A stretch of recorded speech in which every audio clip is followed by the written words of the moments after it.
Hello everyone, कैसे हैं आप सब। उम्मीद करती हूँ कि आप सब खैरियत से होंगे। सो फ्रेंड्स, जैसे कि आपको देख करके मालूम हो रहा होगा, आज हम बनाने जा रहे हैं काजू कतली। भाई त्योहारों का सीज़न है तो मीठा क्यों ना बनाएं। चलिए इस रेसिपी को स्टार्ट करते हैं।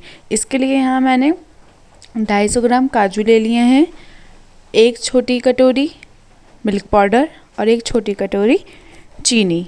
यहाँ अगर 250 ग्राम काजू हैं तो 200 ग्राम हमें लगभग चीनी ले लेनी है और 200 ग्राम ही हमें मिल्क पाउडर ले लेना है। बाकी मीठा अगर आप तेज़ खाते हैं तो आप चीनी बढ़ा भी सकते हैं। अब मैं काजू को ग्राइंड कर लूँगी। मैंने एक मिक्सर जार में ले लिया है और इसको मैं यहाँ ग्राइंड कर दूँगी।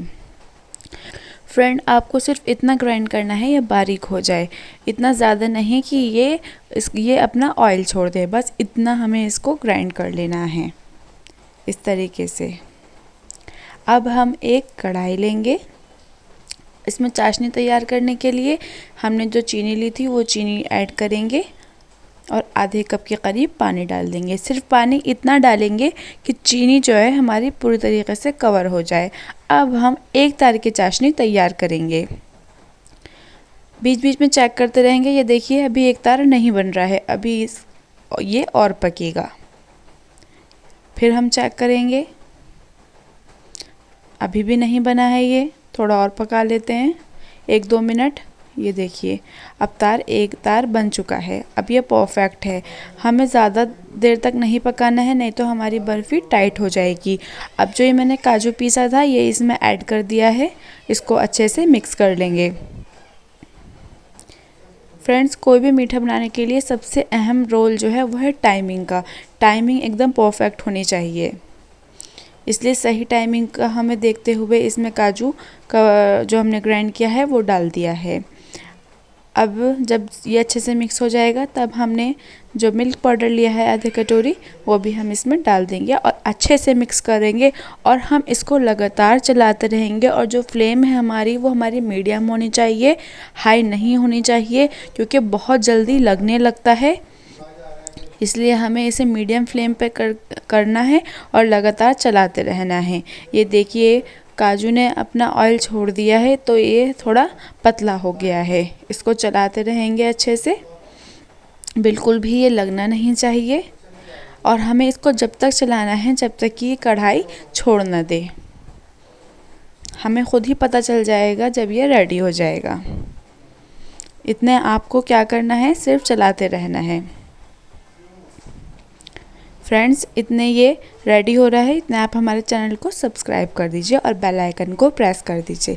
ये देखिए इसने कढ़ाई अब छोड़ दी है तो हम इसको निकाल लेंगे और इसको अच्छे से इस तरीके से गूंद लेंगे ताकि जो भी ऑयल है वो और ऊपर आ जाए और जो भी इसमें क्रैक्स हैं वो सब हट जाएं और एकदम सॉफ्ट सा डो बन जाए हमारा।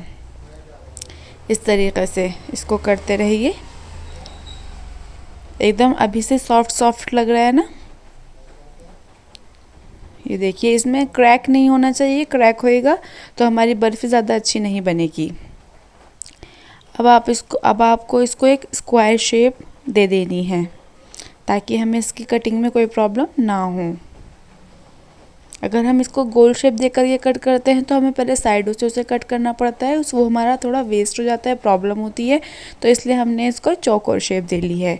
अब बेलन की हेल्प से इसको थोड़ा पतला कर लेंगे, क्योंकि आपने देखा होगा काजू कतली जो होती है वो थोड़ी पतली होती है, मोटी नहीं होती है।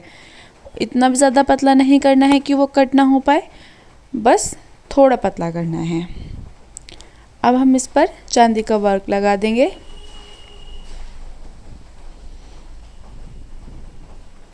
इस तरीके से। भाई कोई मिठाई हो और उस पर चांदी के वर्क ना हो तो ये तो ऐसा हो जाएगा जैसे बिना मेकअप के दुल्हन। तो हमें इस पर वर्क लगाएंगे तो बड़े अच्छी लगेगी देखने में। तो इसको हम थोड़ा सा वर्क लगा करके डेकोरेट कर देते हैं। इस दिवाली पर, इस त्यौहार के सीज़न पर ये वाली मिठाई ज़रूर ट्राई कीजिएगा। बाज़ार से जो मिठाइयाँ आती हैं बड़ी ही आर्टिफिशियल आ रही हैं आजकल। आर्टिफिशियल मावा मिला हुआ होता है। काजू बर्फ़ी कहने की ही काजू बर्फ़ी होती है, बाकी उसमें काजू बहुत कम होते हैं और सब चीज़ें फालतू की वो डाले रखते हैं। तो जब आपके अंदर टैलेंट है, आप बना सकती हैं, तो आप घर पर ही अपने फैमिली के लिए, अपने बच्चों के लिए बनाइए।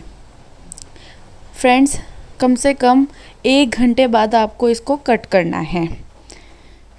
इसको फ्रिज में नहीं रखना है ठंडा होने के लिए, नहीं तो इस पर पपड़ी जम जाएगी। 1 घंटे बाद आप इसको कट करिएगा। कम से कम 1 घंटा, 2 घंटे भी रख सकती हैं। नॉर्मल टेम्परेचर पे हमें इसको रखना है। एसी में रख सकती हैं, पंखे के नीचे रख सकती हैं, फ्रिज में नहीं रखिएगा। ये देखिए कितनी सॉफ्ट सी मलाईदार काजू की बर्फ़ी तैयार है। ये देखिए, लग रही है ना बहुत बढ़िया। तो फ्रेंड्स, ज़रूर इस रेसिपी को ट्राई कीजिएगा और हमारे चैनल को सब्सक्राइब करना मत भूलिएगा। ओके, अल्लाह हाफिज़।